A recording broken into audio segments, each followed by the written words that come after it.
नमस्कार मित्रांनो, आज महाराजांच्या आशीर्वादाने आज आपण देशी गायच्या संवर्धनासाठी एक वेगळ्या पद्धतीनं गोठा बनवलेला आहे.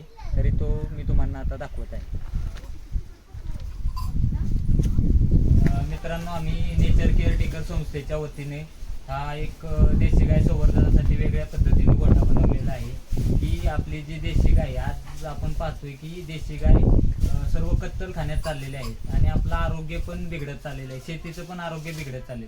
तर हे कुठंतरी थांबलं पाहिजे, यासाठी आमच्या संस्थेचा प्रयत्न आहे की वेगळ्या पद्धतीनं कसं देशी गायचं संवर्धन करता येईल. गोठ्यामध्ये आपण काय काय नवीन वेगवेगळ्या गोष्टी केलेल्या आहेत या तुम्हाला मी दाखवतो. तर आज आपण बघतोय की वेगवेगळ्या धर्मामध्ये देशी गायबद्दल काय माहिती आहे ते आपण याच्यामध्ये दर्शवण्याचा प्रयत्न केलेला आहे.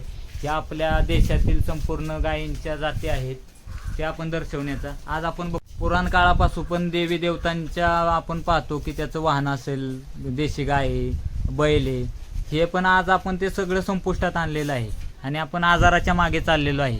तर पुराण काळापासून जी यज्ञासाठी असेल किंवा आपल्या शेतीसाठी असेल याची काय काय माहिती होती हे आपण दर्शवण्याचा याच्यामध्ये प्रयत्न केलेला आहे. मित्रांनो, तुम्हाला कसं वाटलं आपल्या देशी गायचं घर हे नक्की तुमच्या प्रतिक्रियांमधून कळवा. धन्यवाद.